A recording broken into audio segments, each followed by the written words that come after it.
Bem-vindos a mais um episódio do Fala-me de Tecnologia, desta vez para falarmos sobre como estimular a criatividade. Para isso temos connosco a Rita Pinto, da agência EVT Brand Corp, que tem muitas marcas de renome no seu portfólio, e a Diana Silva, que é designer, ligada à área de comunicação e marketing da Bosch.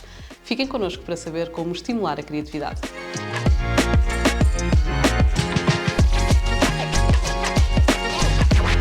Diana, vou começar por ti. A criatividade já nasce connosco ou podemos aprender a estimular a criatividade?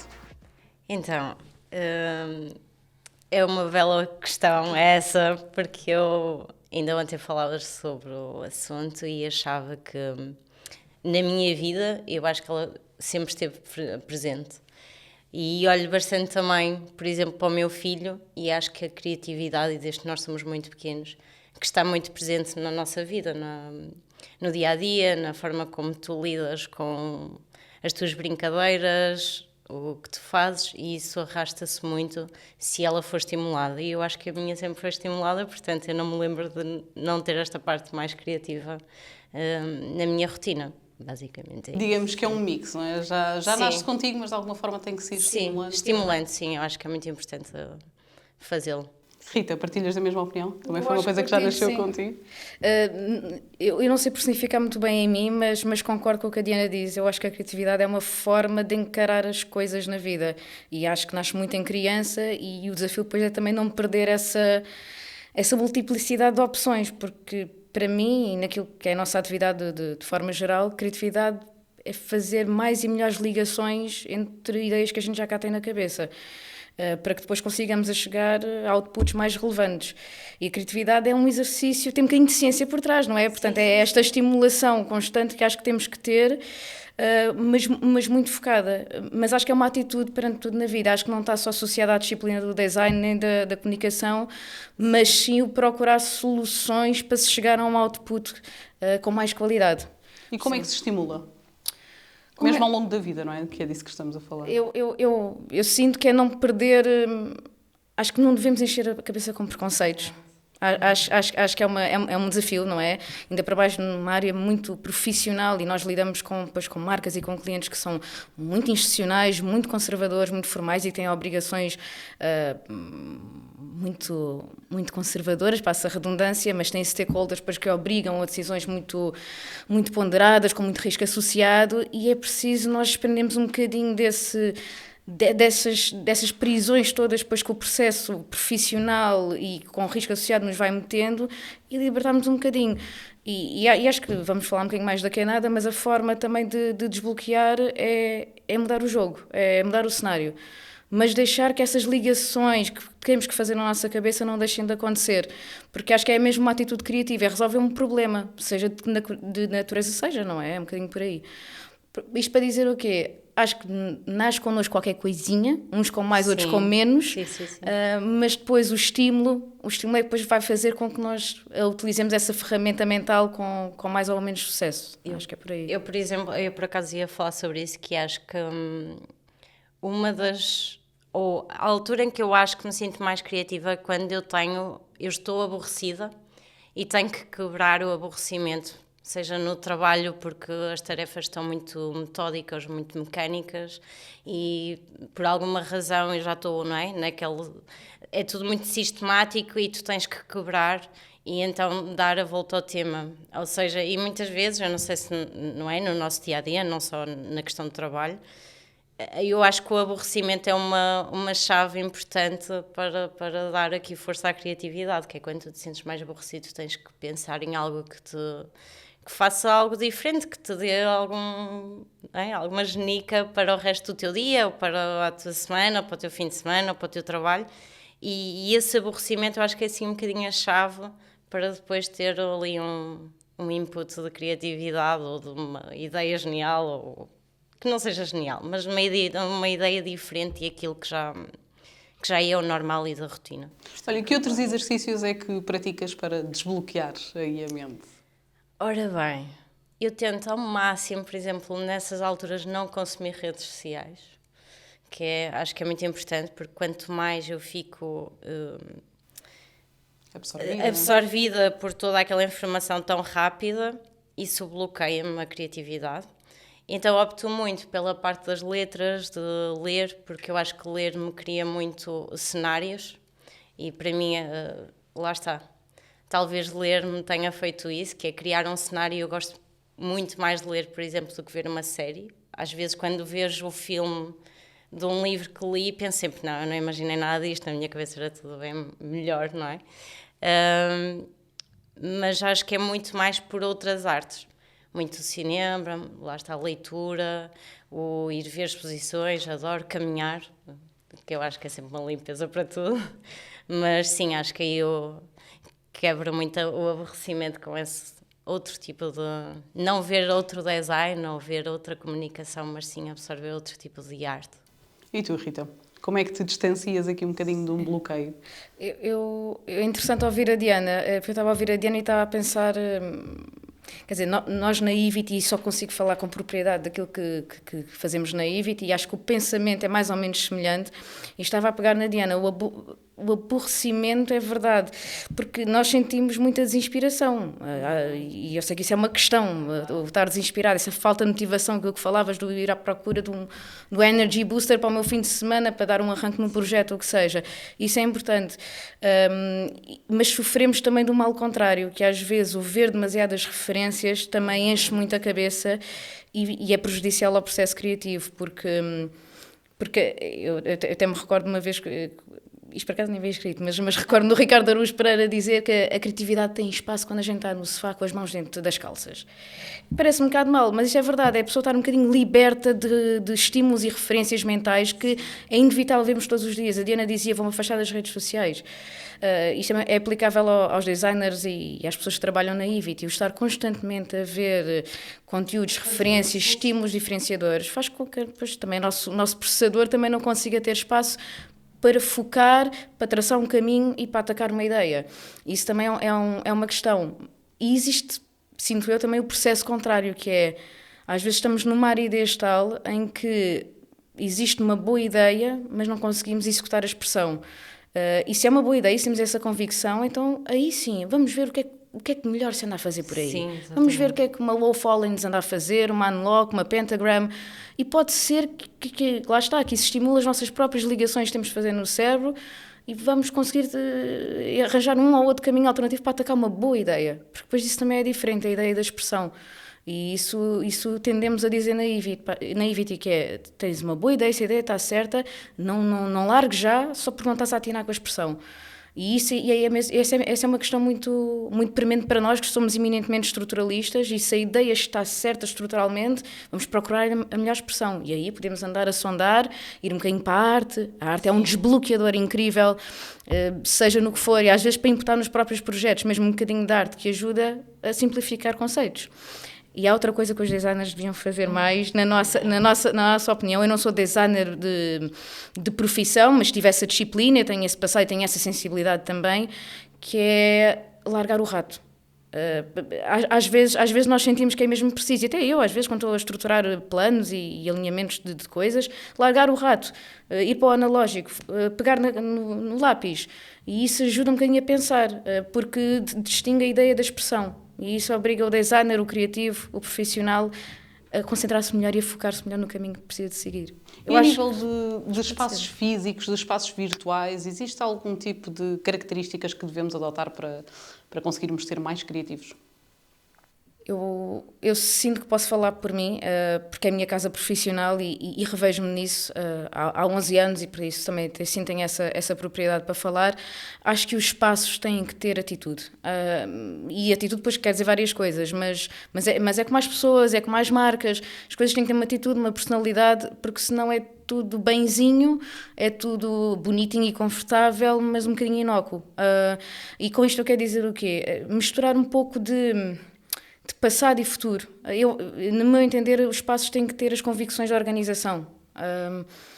Se a Bosch tem aqui aparelhos antigos para mostrar, devia ter uma vitrine incrível, ou devia ter uma exposição incrível para fazer. Se a companhia tem passado para dizer, deve mostrar de uma forma interessante, deve continuar a contaminar isso, mas também deve ter áreas destinadas ao futuro e à modernização e à inovação. Nós na Ivity, por exemplo, temos uma Rocket Shop, que é a entrada do nosso escritório, que não é mais do que uma nave espacial feita em madeira, nos liga um bocadinho estas dimensões entre aquilo que é tradição e inovação e nos está sempre a estimular. E depois coisas que façam cócegas ao cérebro. Como, por exemplo, a gente teve que tomar uma atitude para reciclar os Macintoshes antigos que tínhamos para lá. Os Macintoshes ficam obsoletos, os equipamentos dos designers, e com isso começámos a fazer espelhos, a partir das molduras dos Macintoshes, quadros, depois também arranjámos uns candeeiros que pusemos no teto a fazer de... Eles, na verdade, eram secadores de cabelo antigo e pusemos a fazer de candeeiros, temos um jardim vertical no teto. O que eu quero dizer com isto é coisas que mudem um bocadinho a ordem habitual. Isso não há receita para isso, acho que não. Acho que os espaços têm que ter relevância, têm que ter uma voz, mas o não seguir um projeto de interiores muito bonitinho só porque sim. É preciso depois conferir ali alguma coisa que a empresa do lado não faça. Sim, exatamente, certo. Que reforça ali a identidade. E numa posição mais individual, quando, por exemplo, trabalhamos em casa, Diana, que também acaba por ser esse o nosso caso, como é que tu personalizas um bocadinho o teu espaço para estimular a criatividade? Olha, primeiro, e sendo eu designer, e pegando também no que a Rita disse, eu saio muitas vezes do computador, até porque eu acho que lá está, o ecrã, o digital, o ser sempre tudo muito quadrado, não é? Retangular, às vezes nos restringe muito na parte da criação. Eu, por exemplo, não trabalho todos os dias em casa, não é? Há semanas em que eu vou à empresa, há outras em que eu decido ir só para um café e trabalhar lá. Porque eu acho que lá está, por exemplo, observar pessoas, passo na rua, vejo cartazes, não sei, várias coisas que me alimentam muitas vezes e me quebram a rotina, que eu acho que é uma coisa que eu pessoalmente necessito para, lá está, para a minha criatividade e para a minha motivação.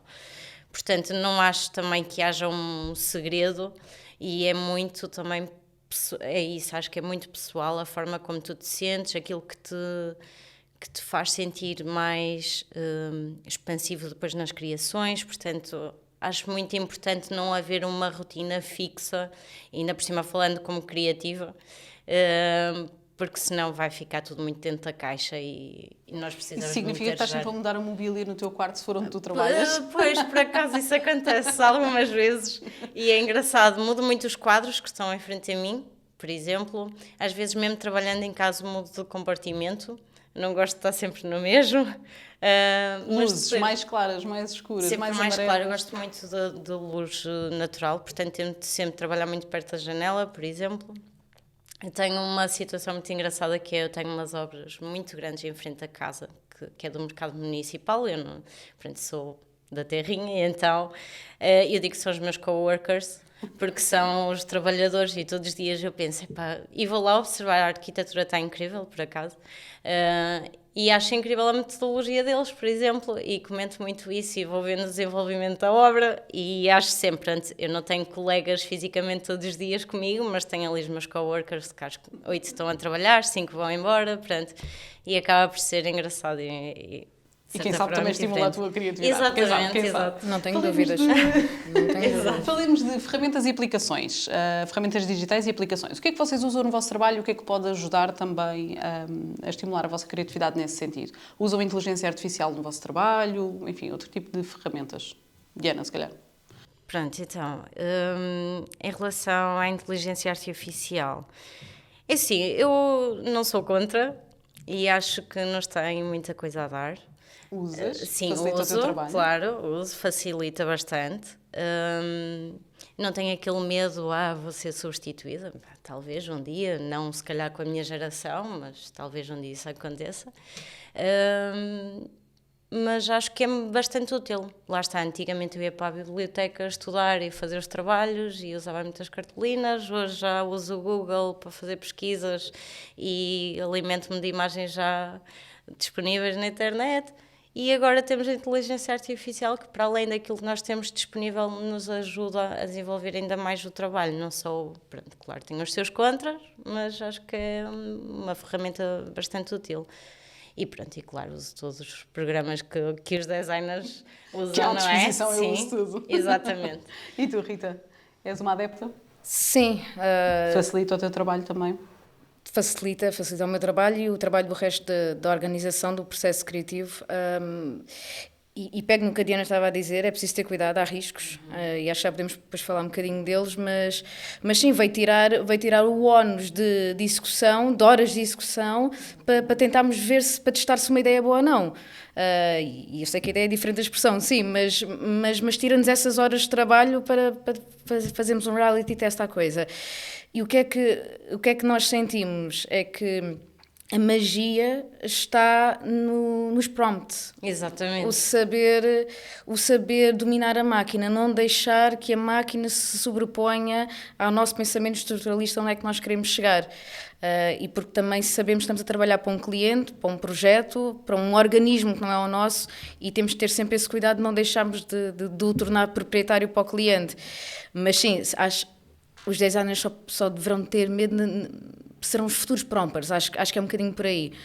E isso já estamos a fazer na Ivity, que é o tentar formar toda a gente para que consiga utilizar os sistemas da AI. Com isto utilizamos, não sei se usas o Midjourney, por exemplo. O Midjourney e o Viscom são aqueles que nós usamos mais, que nos permitem depois ter iterações lindas com a máquina, com estilos diferentes, com focos diferentes, fazer blends de conceitos diferentes e, portanto, o ser humano continua a ser o maestro e o curador disto tudo.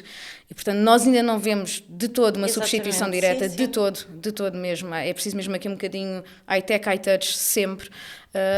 Mas sim, os designers serão os futuros prompters. E falas numa ajuda no processo, mas e a ideia? Até que ponto é que se utiliza a inteligência artificial para conceber uma ideia sobre um projeto? Para partir do início certo, mesmo. Certo. Eu aquilo que eu observo, e falo um bocadinho por mim, acho que podemos recorrer às vezes ao ChatGPT para ter aqui um amigo com muita informação para quê? Mas só para levantar primeiras pistas. Para nos dar ferramentas? Para nos dar ferramentas, para fazer um benchmark mais sofisticado, eventualmente. Para, se temos um desafio que tem como base uma história muito grande, ou até património histórico mesmo, se calhar podemos ir investigar a história de alguém, de certas personagens, e com isto levantar uma série de pistas para depois fazermos nós, então, a história e o conteúdo para o cliente em si, e com isso formamos uma ideia. Mas acho que o ChatGPT é um conselheiro com muita informação e que sabe melhor decorar a informação que nós precisamos, e com isso só levanta primeiras coisas para nós termos a ideia, porque já tentámos ter a ideia com ele. Ele depois não chega lá, a máquina não chega lá. Sim. A gente tenta perguntar mesmo, ok, então mas eu tenho este problema concreto, tenho este enquadramento, faz-me um conceito criativo para isto. E ele não sai dos lugares comuns.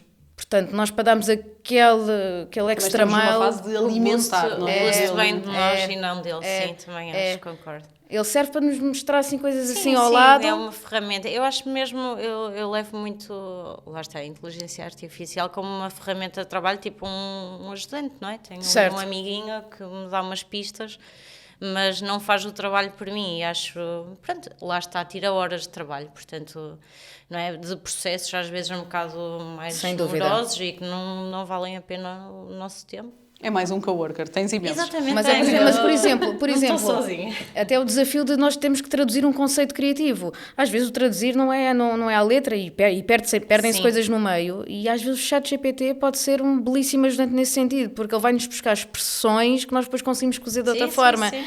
Ou até escrever um e-mail diferente com uma institucionalidade diferente. Portanto, eu acho que ele pode ser o nosso amigo em várias fases do processo criativo ou de atendimento ao cliente até ao final. Sim. Colaboração, trabalho em equipa ou até com profissionais de outros setores, é uma componente que também nos pode ajudar na criatividade? Acho que é essencial, eu pelo menos Concordo. falo por mim. Acho que não há nada como várias mentes a pensarem na mesma ideia, no mesmo conceito. E lá está, eu como designer sinto muito que quando estou a fazer um projeto, se eu fizer sozinho, o resultado vai ser muito... Lá está, é muito meu, mas por um lado eu não tenho a visão de outras pessoas, outra mente, não é? Eu preciso muito desses inputs, porque claro que eu tenho alguma experiência, mas também preciso que os outros olhem com outros olhos e vejam e digam, olha, não... precisa estar mais claro, se calhar esquecer-se de ver aquela questão da acessibilidade, coisas que às vezes nos parecem muito, já estão lá, já está tudo lá, e acho que não há nada como trabalho em equipa, de facto, lá estão os meus coworkers. E tu, Rita, partilhas da mesma opinião? Sem dúvida, Essa troca de ideias, de inputs são importantes? Sem dúvida, e nós temos depois uma equipa multidisciplinar na Ivity em que nós somos quase como estafetas do processo criativo. Um dá ao outro, um descobre os segredos, define a estratégia, o outro dá ao outro, descobre as palavras, dá ao outro, descobre os bonecos, dá ao outro, descobre o motion, mas a raiz vai sempre sendo a mesma, vamos dando formas diferentes. Exatamente. E, portanto, sem dúvida que sim, o trabalho encadeado e com partilha faz toda a diferença. E estímulos externos, então, sem dúvida. Sim, sem dúvida. Nós E eu tenho muita necessidade, por exemplo, de ter a opinião de alguém que não é da área, às vezes, que veja como lá está. Também não será o meu público-alvo, mas com os olhos de fora, que não perceba de design, que não perceba de comunicação, que não faça ideia, para me dizer, olha, sim, entendo, não entendo, aquele cheque quase, não é, teste grupo, de se está a atingir o objetivo está a atingir, ou não. sim, conseguiste ler, o que é que tu leste primeiro, o que é que, não é? E eu acho que isso é muito importante, para mim, pelo menos para um processo, por exemplo, de design de comunicação, não é, em que eu tenho que ser clara muitas vezes no que é que eu vou dizer e o que é que eu vou mostrar primeiro, portanto, isso é muito importante, essa parte externa de fora até da equipa. Fora da tua linha. Sim. Tendo em conta o estado do mercado atual, concorrência, algoritmos, um estado cada vez mais emergente e acelerado, é importante fazermos marketing criativo, um marketing diferente? Diana, o que é que tu achas? Sim, acho que tivemos um bom exemplo há pouco tempo, mas sim, acho que eu gosto muito da expressão de marketing de guerrilha, não é? Onde tu consegues sempre fazer diferenciar-te, fazer notar por às vezes por coisas muito pequeninas, mas acho que resultam muito bem com o público, e se for um público, não é? Tipo, sociedade, todo um público enorme. E eu, por exemplo, trabalho muito mais com públicos pequeninos, não é? E targets muito específicos, mas sem dúvida que marketing de guerrilha ou marketing, como é que chamaste? Desculpa. Criativo. De criativo, exatamente. Marketing criativo consegue trazer boas soluções, não soluções, mas bons resultados para alcançar, assim, sei lá, por exemplo, vendas é ótimo, lá está, eu não trabalho nesse campo, mas para vendas é ótimo, não é? Para marketing de venda. Agora, na minha questão, acho que não sou... Tu que tens a perspectiva mais de clientes, Rita? Eu vejo o problema antes. Do resultado, Eu vejo na fase ainda de arranjar o cliente, pois, onde eu sinto verdadeira... conforto para fazer, não é? Pois. Sim, o arriscar. Pois, eu lá está, a minha realidade é mais o antes, que é, eu tendo o cliente, eu vou fazer o marketing que melhor lhe servir, e isso pode passar por contratar um street artist e fazer um grande marketing de guerrilha, ou fazer uma comunicação institucional muito bonita e muito nobre para toda a gente. Isso depende, é o que servir melhor ao cliente. Agora, nós sentimos, sim, é quase uma questão de sobrevivência arranjar bons clientes. E eles estão-se a perder um bocadinho por aquilo que é a competitividade do mercado. O que é que são os bons clientes? Os bons clientes pode ser qualquer bom projeto. O que nós sentimos é que existe muita pressão no mercado, existe muito dumping dos preços e existe uma prática que nunca vai sair de moda, que pelo menos eu não a sinto, que são os pitches criativos. E isso é uma questão que é muito danosa para as agências de comunicação. Uma agência assumir que vai investir o seu tempo, os seus recursos, exatamente, a participar num pitch, é um esforço megalómano que eu acho que os clientes não têm noção. E depois fazemos isso como um salto de fé, não é? E nós, para fazermos isso, temos que ter a certeza, ou temos que ter uma convicção muito grande, que vamos ser melhores que os outros, que não vamos ter um preço tão mais alto que os outros que injustifique contratar-nos, e de alguma forma não vamos pôr em causa o nosso planeamento dos clientes que nos pagam. Eu estou a falar aqui da perspectiva um bocadinho mais comercial, porque casa com aquilo que é o respeito com a disciplina da comunicação e do design, que acho que se perde um bocadinho. Numa empresa, se temos que fazer cortes, o primeiro departamento vamos cortar no marketing. Exatamente. E isso tem a ver com políticas profundamente erradas no pensamento das marcas e naquilo que elas podem fazer para uma organização, porque vemos que boas marcas trazem ganhos efetivos para uma organização. Isto mete-se ao longo do tempo e, portanto, essa coerência ao longo do tempo, ela depois traz frutos. E sentimos que os pitches E depois é pitch sem nenhuma recompensa, nenhuma contrapartida financeira ou de outro nível.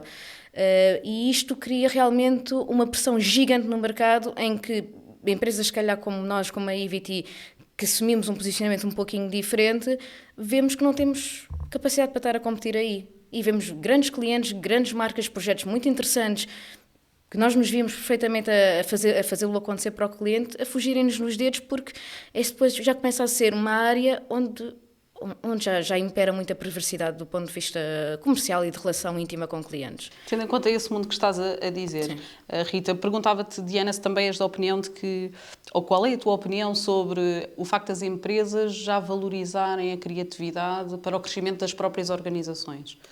Pois, eu acho que, e vai muito em conta ao que a Rita disse, que é a questão de, se calhar é o primeiro departamento ou o primeiro fornecedor que a empresa cortava, algumas, e eu acho que cada vez é mais persistente, também não estou na área da agência, não estou a trabalhar em agência e não tenho tanta noção, mas eu acho mesmo que as marcas hoje em dia percebem que se tiverem umas boas redes sociais, uma boa publicidade, um bom marketeer a trabalhar com eles, a coisa vai e vão vender mais ou vão conseguir recrutar mais.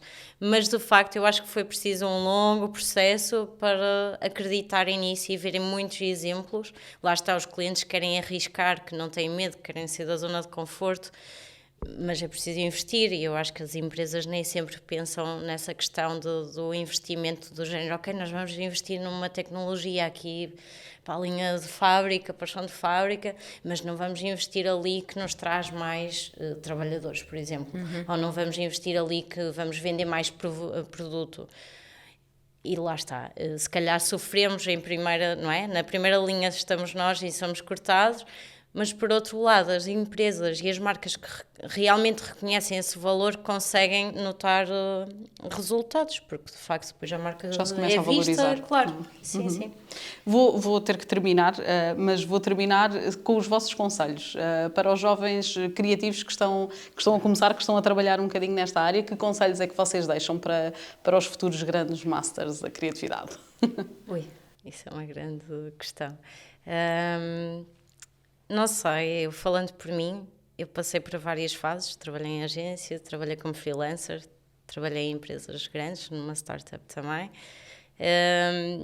e acho que de todo a ideia está lá e não largar a ideia, como a Rita disse, às vezes não conseguimos expressá-la, mas não nos desprendermos daquela ideia. Eu tenho, por exemplo, uma caixinha de ideias, onde às vezes ainda vou lá, passado muito tempo, buscá-las, e elas acabam por funcionar porque em algum momento elas vão ganhar expressão e vão ter a equipa certa ao lado, ou vão ter a pessoa certa ou a ferramenta certa, e vai acontecer e a criação está cá fora. Portanto, eu acho que é uma questão de não desistir e estimular a criatividade, de facto, é muito importante.